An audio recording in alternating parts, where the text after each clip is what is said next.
welcome back to Great News WCDS. I feel like I haven't made one of these episodes since last year. Last week saw a historical 2 days in a row snow days, and boy was I one excited child when I got the news. Speaking of news, let's dive right into the news from our short week last week, starting with preschool. There's no business like snow business. Preschool made the most of the snow and played, played, and maybe even had a little snow snack. In junior kindergarten, I've got to hand it to JK. They made the most of their snowy week as well. They learned how to use anything with fingers to learn how to count to a certain number, which is at least 10. Unless you find extra hands lying around, then the numbers go up exponentially. JK also found out that the playground slide is super slidey in the snow. Legend says Kipton is still sliding somewhere out there.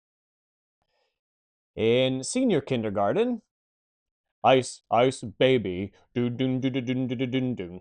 SK made short work of the long icicles around campus, chomping them down to their heart's delight.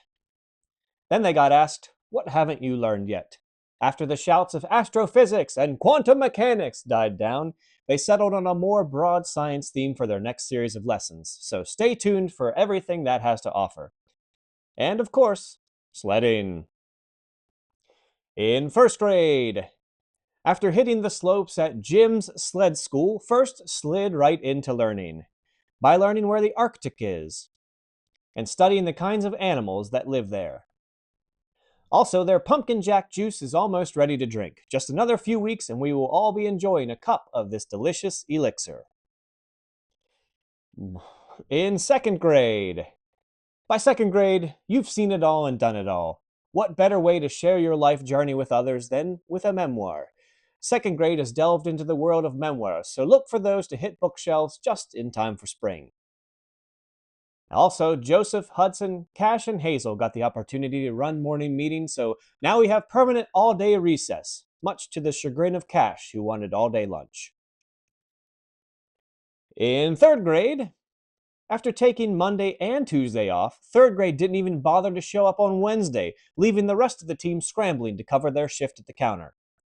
Instead, they traveled to our Northern Branch campus, where they had the audacity to continue to multiply by 4 in teams and individual practice. If that wasn't bad enough, while we were short-staffed and in the weeds, third grade went to the library, where they presumably had a great time and got to read books.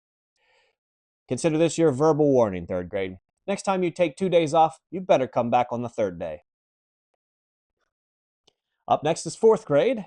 Fourth grade went old school this week, specifically colonial old school. Each student had to research an historical character, decided who they could and who they could not sit with due to personal conflicts.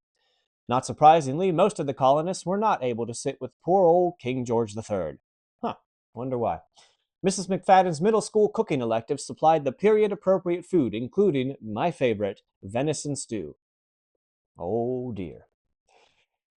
In fifth grade, I had to do some real detective work and find out what went on in the classroom.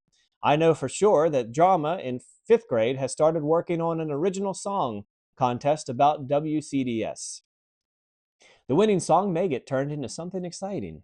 Come on, Jackson, what rhymes with possible?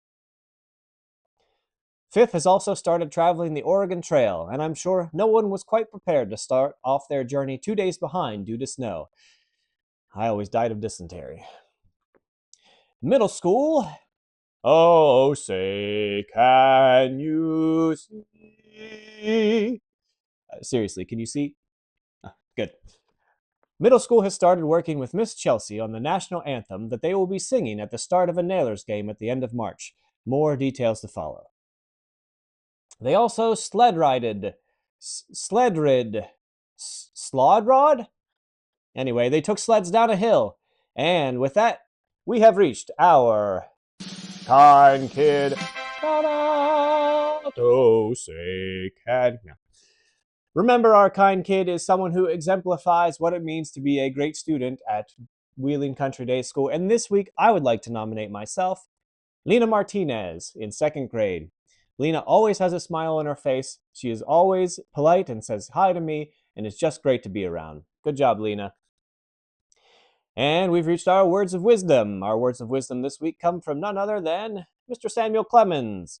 Mark Twain. He says, "The secret of getting ahead is getting started." That's how I started this news. I just got going. Something like that. And with that, that wraps up our short Great News WCDS. We had a full week this week, so next week, look for a nice, long half-hour news segment. Be safe out there this weekend, and remember, don't eat the yellow snow.